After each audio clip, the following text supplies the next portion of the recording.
Hey folks, Dusty Flotilla, aka Matt here, bringing to you today something different for once, which I have promised because there's many things I like to show and share with you on this channel and this journey that I'm having with you guys. This is going to be the review of the movie Demolition Man in 1993, starring Sylvester Stallone, Wesley Snipes, and Sandra Bullock. Of note, it's a favorite movie of mine. It's an action comedy. It's a '90s Stallone movie. Action comedy, sci-fi is more like it. But I first want to go over the review of the movie, my review, my opinion, obviously, and then we'll talk about the recent Arrow Video 4K and Blu-ray release of the movie in a limited edition set. Now, the sets are not easy to get. I know you can't buy the 4K UHD set, and I'll go over more of that when I'm actually talking about the set, just to save time on the intro. So let's get started and jump in with Stallone, Snipes, and Bullock on this review of Demolition Man.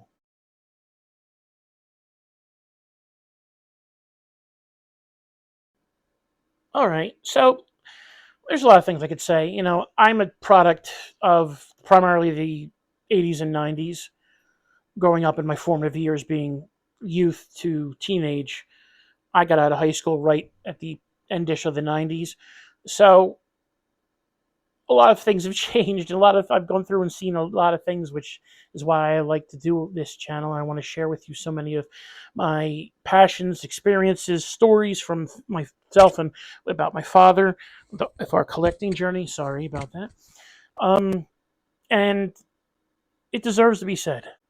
And I want to start with today's review, and we'll go. This journey will go from there. Besides Pokemon and other stuff that you've seen, but I promise you, we're going to have lots of good stuff and fun to be had by all. So, Demolition Man, 1993, Stallone, Wesley Snipes, Sandra Bullock.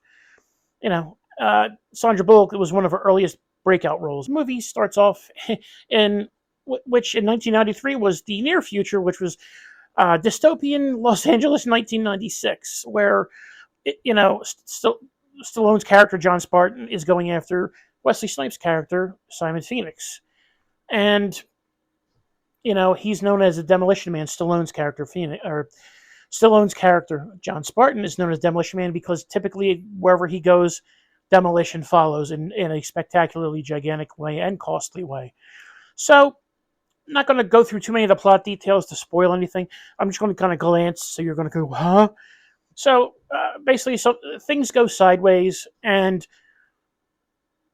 they're both frozen and then woken back up for two different the same reason, but you'll see. In what is now 2032 and is now called San Angeles, which was its amalgamation of Los Angeles, San Francisco, and San Diego, I believe. Forgive me if I got the combination wrong. I know I'm close, but it's interesting because this movie is basically essentially a fish out of water for two people: John Spartan, Simon Phoenix. The good guy, the bad guy. They wake up in a strangely utopian California, San Angeles, what happened situation. Crime free, so all the authorities of any type, police on up, are pretty clueless when it comes to handling pretty much any crime, let alone violent crimes, as you'll see in the movie. One of the influences that I know this script story movie was influenced by Aldous Huxley's book called Brave New World. He was an author. It was written quite a long time ago. I don't have the date in front of me. I'll flash it up on the screen. I read it in high school. It's a good book. It's kind of like utopian future. Guys fish out of water. The guy's kind of a Neanderthal. You'll have to read the book where he's the John Spartan inspiration. And there's obviously inspirations for Sandra Bullock's character in the movie Lenina Huxley, which coincidentally Lenina is one of the main female characters in the book, if not the main female character. And Huxley is obviously Aldous Huxley's last name. So that was a big nod to the book, let alone a lot of the themes throughout the movie. Now, there's a lot of other things you could say that are also inspiring that movie, and you can also listen to the director's commentaries and other commentaries that I've listened to recently and in the past. And it's not just one thing that obviously inspired this, but, this is a big one. Getting back to where the Brave New World plays into this is how the utopian society is so perfect, but nobody's really used to dealing with things that are not by the rules. It's how the movie plays out to a degree too, because as we were discussing earlier, you go to the 2023 setting of San Angeles in the movie, and it's deemed a utopia. There's no crime, you can't curse, there's no exchanging of body fluids, aka the hunka chunka. They're bannable, punishable to a degree of offenses. The funny part is usually when you break like a language offense and curse, you'll get an automatic demerit, and it prints out on the nearest printer and announces that you get it, which is a cute and funny situation, and plays heavily into a little scene at some point when he arrives in the 2023 in the police station. So you'll get to see that. So what happens is they're both woken up, I said earlier, for different reasons. To begin with, Simon Phoenix is mysteriously let loose. Don't know why. At first, not going to say because spoilers. But then they say, well, the police are like, we're not designed to handle this. And they, Wesley Snipes starts. He kills. That's all he does. He doesn't leave people alive in his wake. Anywhere he goes, no matter what he does, death follows. So, in the future, as he was getting on his rampage, they call murders in the future in 2032 Los Angeles in this movie, murder, death, kills. So they're not equipped to handle this, and they're like, well, what can we do? And turn to one of the guys in the police station, an old guy actually, says, I know a guy. I worked with him back in the day. And they're referring to, and I didn't allude to this earlier, is the guy in question is the older version of in the beginning of the movie, the helicopter pilot that Stallone jumps out of the helicopter in 1996, Los Angeles. This guy's the pilot, and he's like, hey, I know a guy, his name is John Spartan. And they get him out of cryo, and he is just as confused, amazed, stunned, shocked, everything you could think of, waking up in this 2032 to, not knowing anybody. Your family's either dead or old. He can't, nothing with that really. So he's in a lot of that shock. He's the Neanderthal / caveman, you would say, that was alluded to in obviously the book Brave New World. So, he's unfrozen, defrosted, you should say, I guess. And fun ensues from there. He gets deputized to be a police officer to help them out, to earn his freedom, I guess, to a degree, to stay out of the getting frozen like a popsicle again. Without getting, too much, again, into the plot, it gets interesting because Phoenix it wasn't an accident. He was awakened. Somebody did it. What were the motives? Who was it? You find out. Spartan is, besides trying to adjust to the life in 2032 San Angeles, he's just, got to deal with trying to get Phoenix and then trying just to, manage to do a lot of things like, how do I, use the 3 seashells in the bathroom? There's no toilet paper. What are the 3 seashells? Nobody knows. Maybe you do. Probably not, because there's never been an answer. Despite the fact that it's 1993, there's a lot of humor in it that kind of feels like that era of comedy / action / where it's very tongue-in-cheek and, what you'd expect from an action / possible comedy / sci-fi movie that was in the 90s. It feels dated to a degree, yeah, but if you look at the bigger picture, especially with action movies and stuff like that, it's going to, because it kind of follows some trends with just a lot of things and how things play out in terms of humor, especially because humor does change over time. As much as things are funny and they're still funny, it changes. You can tell by looking at the different 5-10 year gaps, not gaps, but look at action movies every once a decade. Take a movie from, like, say, 1990, 2000, 2010, 2020. Action comedies, doesn't have to be sci-fi, but action comedy. Look at the humor. You'll see that obviously there's going to be things that are pointing towards probably semi-recent events in that movie in that time frame, or just kind of corny, silly stuff, which it always is anyway. But is a lot of social commentary in the movie that really plays into today, especially. I mean, the whole no touching, no body fluid exchanging, no hunka chunka, obviously, no curse. It all kind of is like with society. It kind of has it's a running commentary, and a lot of what parallels a lot of things that we've gone through as a society in since 1993 when the movie was released. Stuff is still relevant, and you'll see it, and it's nice to have some relevancy that they 2032 was a utopia, and I wrote it as such. But you see a lot of the things that you see today, and you're like, yeah, it's funny. It kind of is what is happening today, but nothing big. It's just I'm saying there's relevancy in a lot of the story. I mean, because Brave New World is relevant to a degree too, because you read that and you'll understand why as well. A good book. It's not a long read. Aldous Huxley, Brave New World. I will post the Wikipedia link because I don't need to post an Amazon link. I mean, I can. It's not going to. I'm not going to make any money off this. I'm not an affiliate or anybody special. It's just a regular link.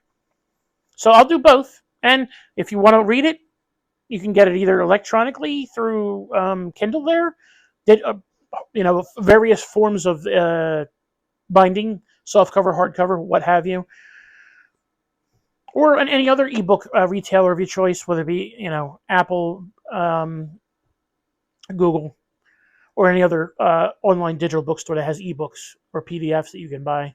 But I highly recommend reading it. Not before the movie necessarily, though it does help because I did read it before, ironically. No, wait. It's hard to say because I was in high school. It came out in 93. When did I read it in high school? It's hard to say, so I can't say that I saw the movie first, read the book second, or vice versa, because I was already a year in, plus or minus a few months, to, well, at least my freshman, depending on when it came out, because I forget exactly. I think it was in the fall, which would have put me in the beginning of my sophomore year. So I can't remember when I exactly read it, but it was in high school. I remember the teacher. I'm not going to name names. She knows who she is. And, highly recommended. Highly recommended. So getting back to everything and past the book, I think we gone over enough the plot. The plot's going to be basically bad guy gets out, good guy chases bad guy. In the end, things play out as you did expect. John Spartan's still a fish out of water, and it's still a good ending. Everything's good. The action's great. Wesley Snipes, excellent as always. I love him. He's plays my first and favorite Marvel movie character, Blade. And it was good to see him in that before Blade came out in the late 90s. And then I was blown away by that. So that could be another review in the future. So Stallone is going through the paces and probably at his peak-ish physical prime, maybe, or he certainly worked at it because you see a lot of him in that movie, at least in the beginning. And I've seen some behind the scenes. That's him. I do written critical reviews, if anybody's interested, on Letterboxd, and I'll flash that below, where I just review stuff I've seen. And I do, it's typically not a long-form critical review, but it's not short either. I like to kind of just go. Now, some of the reviews have spoilers, but they are marked as such because the site supports that. Letterboxd is LETTERBXD, and I'll leave that link as well in the description, probably flashed up on the screen somewhere, maybe here. It's a cool site. If you like even just to read reviews about movies, it's more of, I think, of a unbiased way because it just lets people voice their opinion. And you can comment, you can like it and so forth, but it's not toxic like a lot of the other places that are just rating places like Metacritic. And it's like, it's not about a number. It's about what you thought and your opinions. And I'm just spelling it out for you. Think what you want to think. Agree with me, disagree. Let's start a discourse. Let's talk. Why didn't you like it, or what, or why didn't I like it? That's the way a lot of this should be, and not just people hating on things. Let's debate about it. Let's just talk about it. Let's have a conversation about it. I love talking about anything like this. I could talk for years, and as I have been now. And getting into the end of the thing, like I said, the movie, we got through that. The supporting cast is interesting and amazing at some points. Like I said, you got Nigel Hawthorne from The Man is King George, Benjamin Bratt from Law and Order on TV, and many other things. Dennis Leary, who, I mean, he Rescue Me, the fireman show on FX from years ago. He was on. That was very popular, very good. But Dennis Leary's a comedian. He's been around. It was his earlier days. And the funny thing is, there's an anecdote about that. Is that I was watching the behind the scenes and listening to the commentary on the following part of the review of the 4K release that I got, and they're like, he didn't go by the script. He's like, just let me go with it, and he kind of ran with, a frame of what he needed to say and do. But you could see, in a lot of the times he's talking to anybody for more than 3 seconds, like especially Stallone. It's a lot of his stand up at the time, more so relevancy with No Cure for Cancer and what he was coming out with at the time. It's just him, just ranting. But it again, social commentary back then played into 2032 when Dennis Leary's kind of going off on something that is actually relevant the actual time they were filming in 1990, probably 1 or 2 when the movie was filmed before it was released in 93, because movies back then are not churned out like they are now, where they're just slapped together and thrown up half the time, and fun ensues with that as well. But nonetheless, Sandra Bullock is a big one in this because she's basically the third person in the movie that would be a main character between Stallone, Snipes. She's definitely, because she's a lot of times with Stallone because she's his partner. She's the one that's going to babysit him as he's trying to hunt down Simon Phoenix and stop him. So, this was probably her breakout role, honestly, because I've looked through her catalog and I've watched a lot of her movies over the years. And prior to this, there wasn't really a whole lot of noteworthy things at all, honestly. I mean, everybody's got to start somewhere. I mean, look what I'm doing. I'm just a guy doing what I want to do here, and I'm having fun. That movie, The Demolition Man, was definitely her big breakout role in Hollywood where she got noticed, because then you started to see her in things like Speed and The Net and other movies that I can't think about. Oh, she was good at the female Oceans movie, which I forget the title. I'm sorry. I've seen it like twice. It's enjoyable. She plays one of the leads in that, which is it was a good movie, good ensemble cast.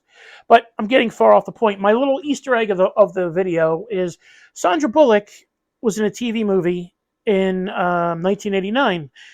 It's called Bionic Showdown. Now, if you know anything about the 70s and early 80s, more so, the Bionic Man was a huge thing. The Bionic Woman was a huge thing on TV. Lee Majors was the Bionic Man, and Lindsay Wagner was the Bionic Woman, and they were both implanted with bionic parts. Him being the $6 million man, so you know how much that cost for his upgrades after he was hurt in a tragic accident while doing some what he does. And a test pilot, I believe it was a crash. In 1989, they were trying to bring back the whole Bionic series, but they wanted to bring a new generation into, pass the baton from Lee Majors and Lindsay Wagner's character. So they brought in Sandra Bullock, plays the girl who has the bionic parts and capabilities, and the guy from V, who his name escapes me at the minute. You'd know him to see him if you've watched V, the show back in the 80s, not the reboot from later in the 2000s.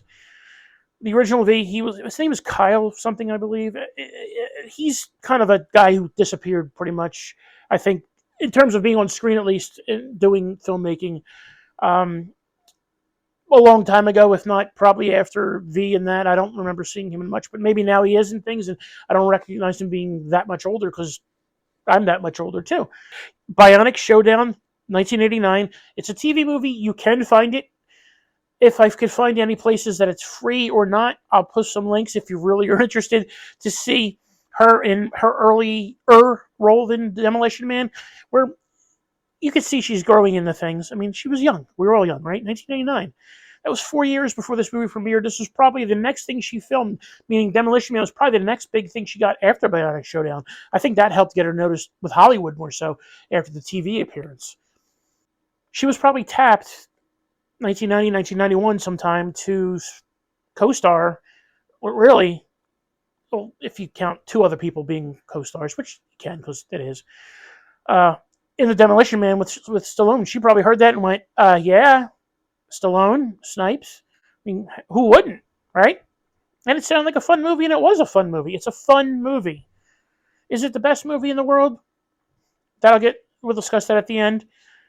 But again, little Easter egg.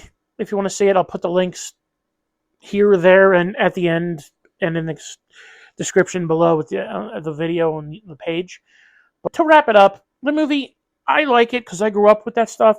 My formative teenage years were in the 90s, and especially one of the biggest movies in the 90s was Terminator 2, and that just sets the bar for a lot of things in my movie life.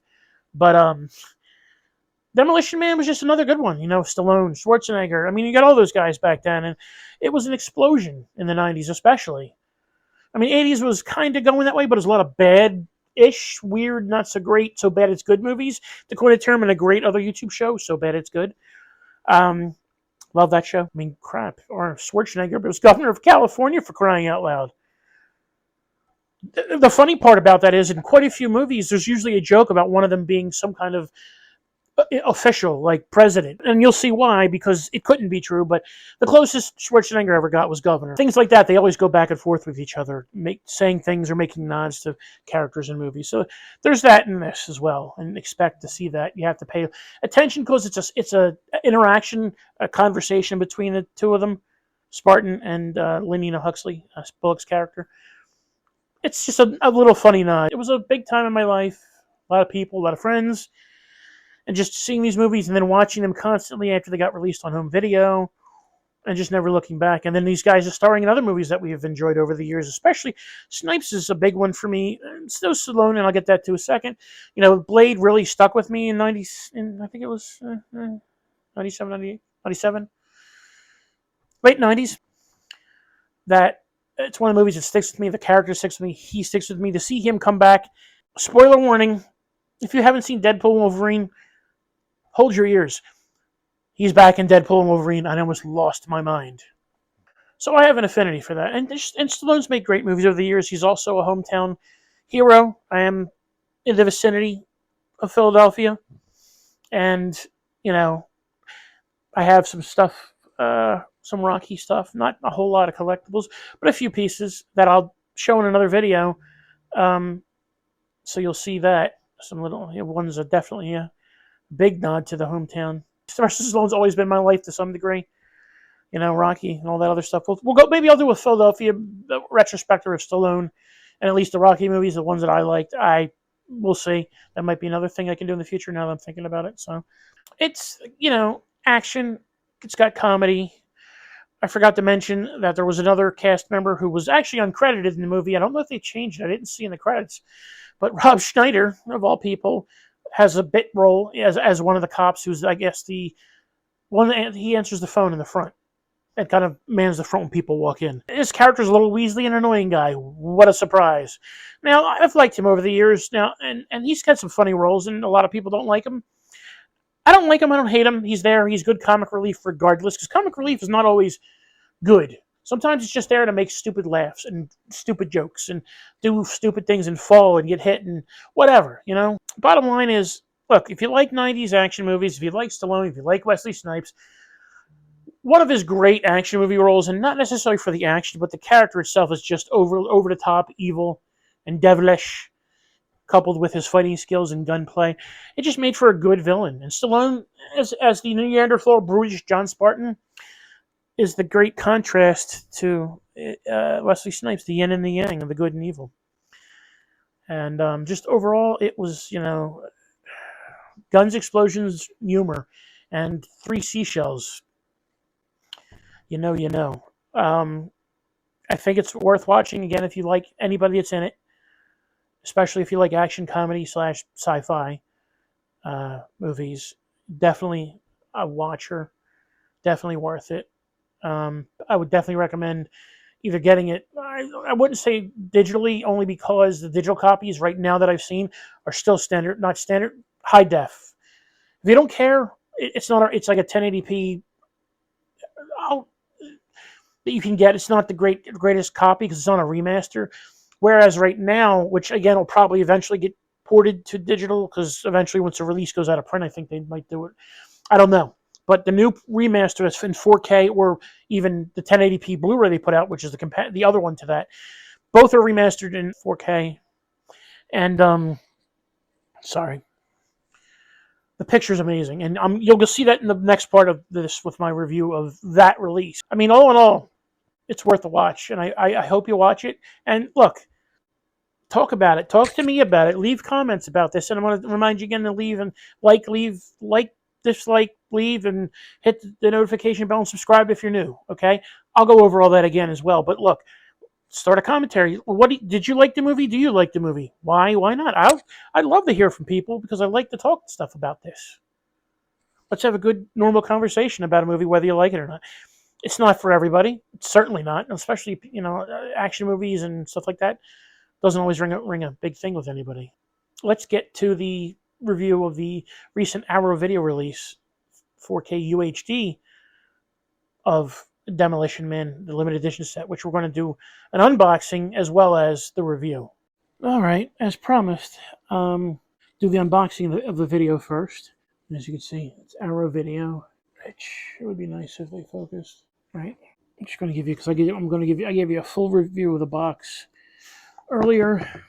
If you want to see the features, I did slow them down before, but you can kind of pause this and look at your leisure as well. I will go over some of the features, most of them, and just talk about them briefly. What's in the box? Obviously, we have a nice collector hard case, art done, that has a matching poster. As you can see, Be Well, San Angeles PD.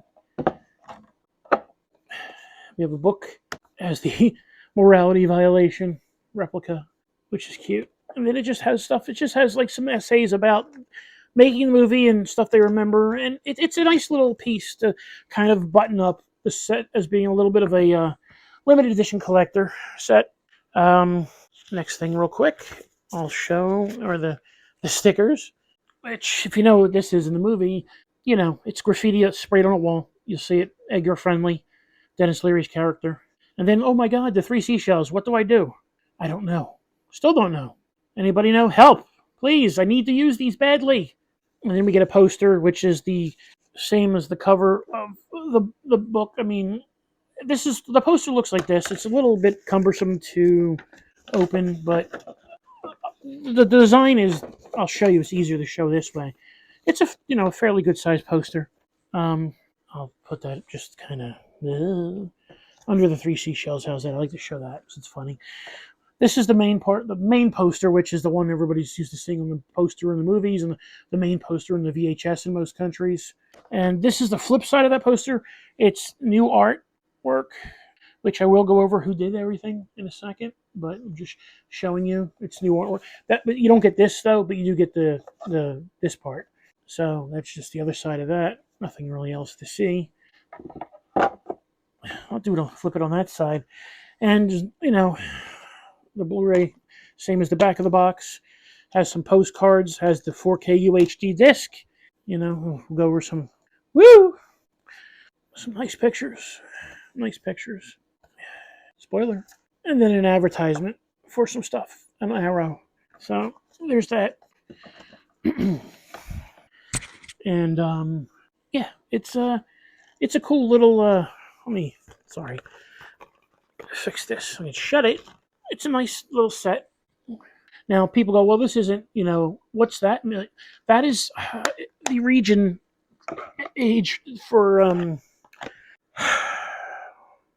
I believe it's either Canada or the UK. Again, forgive me, people, but both Canada and the UK, the rating systems are different, obviously.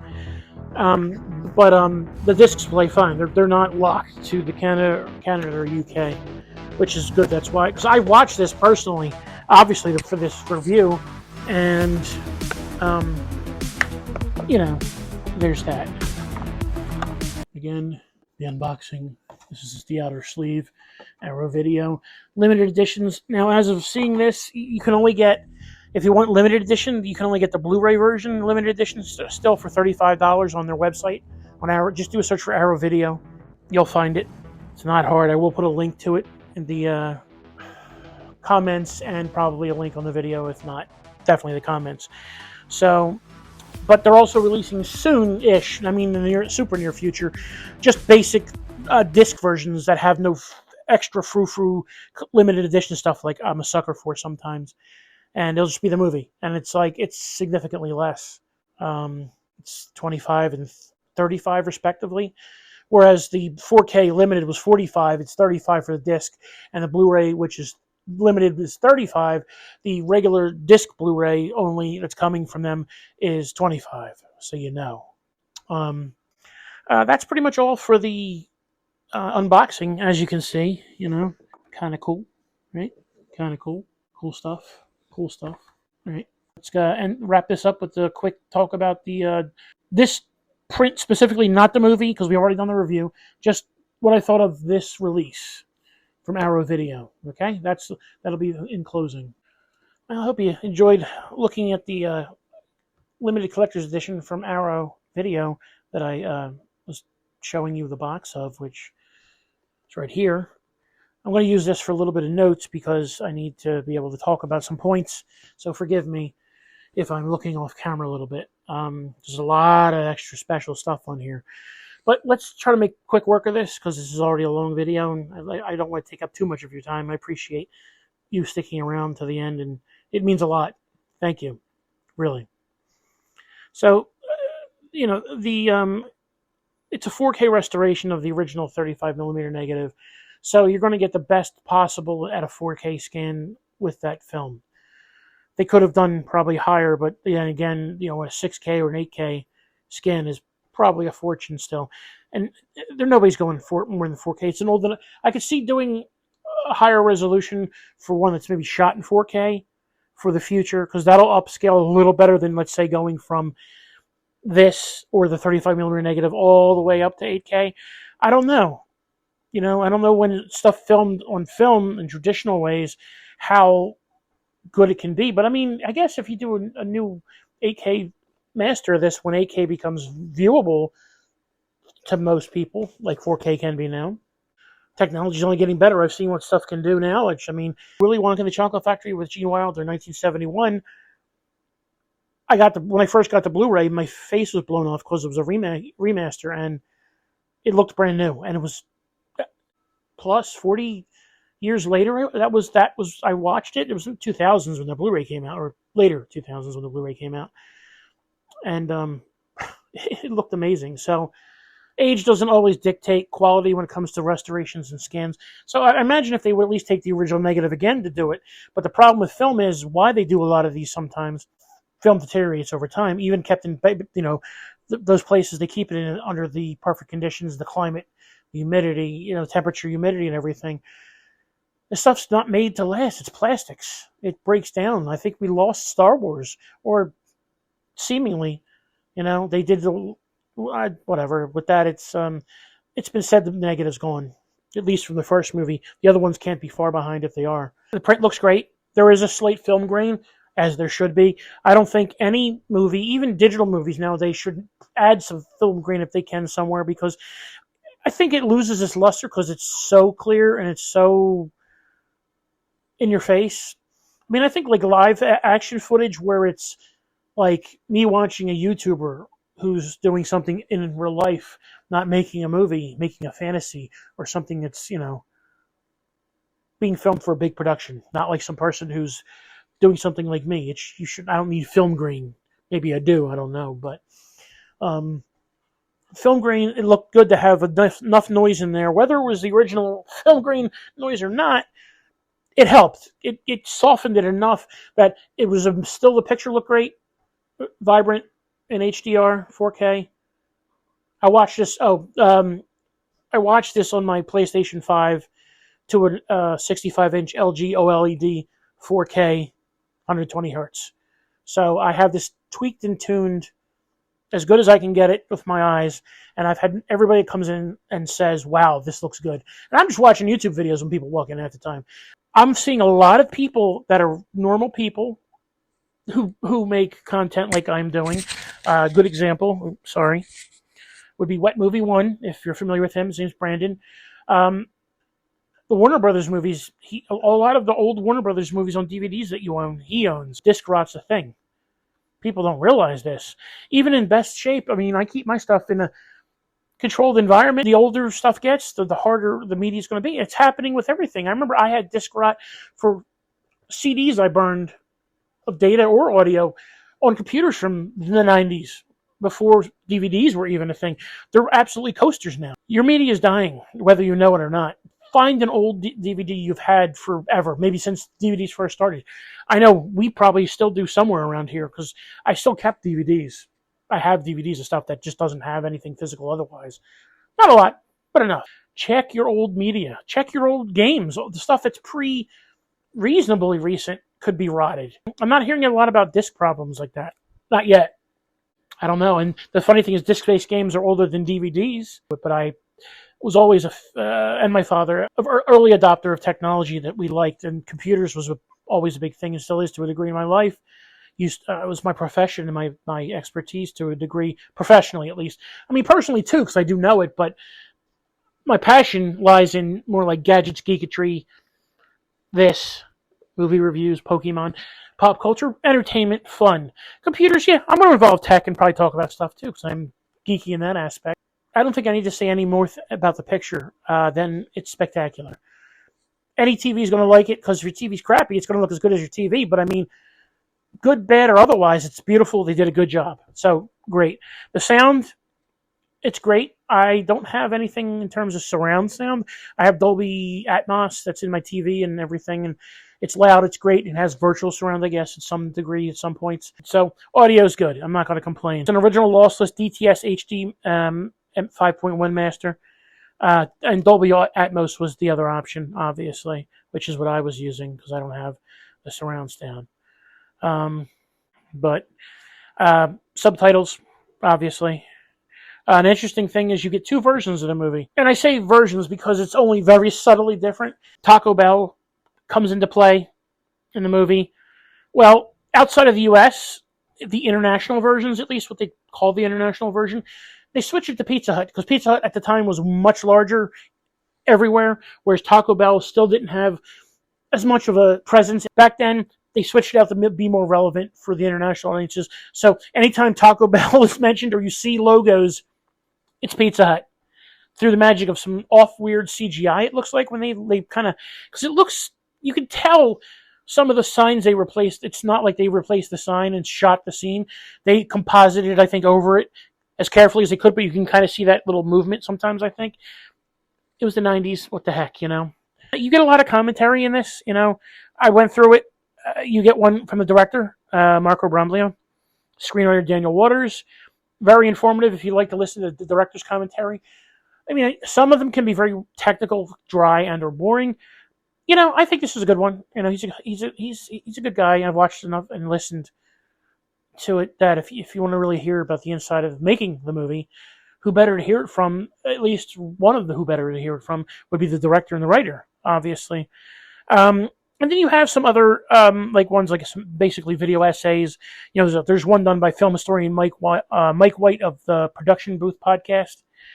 There's also audio commentary, archived audio commentary from the director of Brant and Joel Silver, the producer.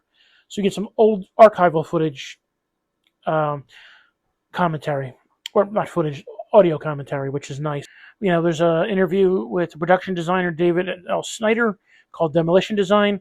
They have the stunt coordinator, Charles Persini. He does what they call a cryo action. It's titled. It's just an interview about the stunts. Special effects and makeup artist Chris Briggs did a little interview about special makeup effects. There's also an interview for the body effects set coordinator Jeff Farley. There's a really interesting visual essay that's new. The other stuff was just reminiscing on the older stuff by film scholar Josh Nelson, or Nielsen. I apologize. It's Nielsen. No, it's Nelson. Josh Nelson.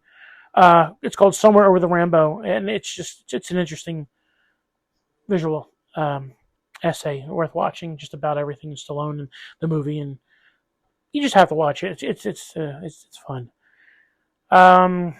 You went over all the stuff that it came with. The only thing else that's left in the book was, or the disc, I'm sorry, was the theatrical trailer, which is the original. So you really get to see the quality of how this looked originally before they took this and made this beautiful again.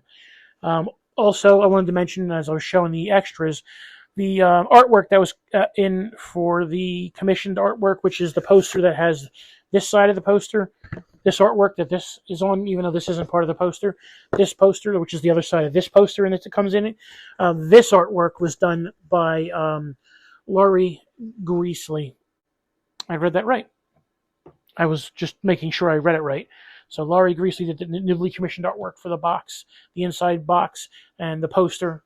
And I forgot to mention the cover for the Blu-ray, 4K Blu-ray, is this, and then you flip it over, it becomes this cover if you wanted to. So you can do old school, new school. I like old school, so I kept it as that. And you saw it when I opened it up that I kept it as that. I forgot to show that it was flippable, but you see what's on the other side. It's just the alternate artwork that she made for the poster alternate and the box alternate. So if you're serious about this movie and you like this movie and you love this movie, get it. Like I said before, it's getting hard to get right now. I don't know if anything's left in terms of the limited edition. As of right now, as recently as the past couple days, Blu-ray limited edition is still available on Arrow Video's site. I will leave a link up in the description below to the direct site and or the product in mention. They're releasing shortly, and I was getting into it earlier, another disc-only 4K UHD and a Blu-ray disc-only copies, respectively. 4K is going to be $35 for the disc-only, and the Blu-ray will be $25, respectively. Just for the disc, not for all the extra features that I bought in the limited edition set. But you can still get some limited editions on Blu-ray if you want. The 4Ks I don't think will be available in limited edition again. The limited edition stuff was cute. It doesn't really add much to the movie in terms of when you watch it. But it's if you're going to get one, and I'm like, it's $10 at the time. You know, and actually the single copies weren't even available. It was a limited edition release only, so I didn't even, good on them. They got it out first, and I spent $10 more. Not a big deal. It was worth it. I think the extras were good and cute. Some were funny, like the 3 seashells. So I'm happy with the release. Demolition Man. It's on 4K UHD physical, Blu-ray physical. Limited edition, like I said, this is sold out. The 4K is sold out on our site or anywhere. If I've seen if any place even carries it, I buy it directly from them because they usually don't have it too many other places, at least not until people start just, doing third-party selling, and this will go up, of course, in price like most of the stuff does, especially when it goes off out of print. So Blu-ray is still available. This set right now, $34.99 for the Blu-ray, limited edition. And I told you, single discs, 4K is $35 for just the disc, and then $25 for the Blu-ray. It's on Arrow's site. I don't think they're out quite yet. They were coming as of when I checked for the price for this, but they're still it's about to happen. So that's an easy way to get it. Also, the disc-only ones might go more widespread in terms of other retailers for retail price. Like Amazon might have it. I don't know. Since I only was looking at their site, I saw it there. I wasn't doing an active scan because I don't need another copy. Highly recommended. As a release, I'm going to do a little rating system situation because everybody does it, I guess, for when they rate movies. And I'll do, on a scale of 5, the actual release and quality and value. It would be a second rating. So it would be 2 ratings out of 5. As a whole, average of what you want, but it's easy. As for the movie, it's definitely, a 4 out of 5 for me because it's a lot of nostalgia, but still is totally fun and watchable anytime you want to watch it. That being said, the release of the physical copy by Arrow that I purchased is a 5 out of 5. The presentation's great. The extras were fun. The price difference between what is now the limited edition and the regular coming out was a $10 difference. And you get some cute little things in a book and a nice box and a poster. For $10, what the extras you got, it's worth $10. But the presentation's great. Quality's great. Everything about this release. So again, excellent release of this movie. I'm very happy with it. And I hope you enjoy it if you do get it. And I'd love to hear from you. Tell me things about the movie. Do you like it? Do you not? Why? Let's have a conversation. Did you get a copy of this? What do you think of the picture? I'd love to compare notes. And I mean notes, I just mean let's have a chat. Let's talk about things. I love to talk about this stuff to people and geek out. So you can reach me, comment on my YouTube, go to my Facebook, go to my Instagram. Oh, those links are always in my description. Everything's there. I'm on every social. But if you're looking for me, the easiest way to reach me would be probably YouTube, Instagram, or Facebook is the quickest and easiest. And I'd appreciate it if you liked my page and followed me on Facebook, as well as all the other socials that I'm on, which I will post, always in the description. Also, like, comment, subscribe, anything. Just how you like the video. If you never saw the movie, say, hey, good video, but I never saw the movie. Maybe I'm interested now. Thanks to you. Great. So, again, like, comment, subscribe. Ring that little ding-a-ling bell. It's here. And it was fun to do this and to get to watch this movie again recently, because it's been a little bit. I had a good time, so I'm looking forward to doing more things like this in the future. That's all from me. I hope you guys had a good time. I hope you enjoy this. Maybe I sparked something in you that maybe you want to watch this. Or maybe you've never seen it at all and new. Hey, it's all good, right? So, as always, folks, stay frosty. I'll see you later.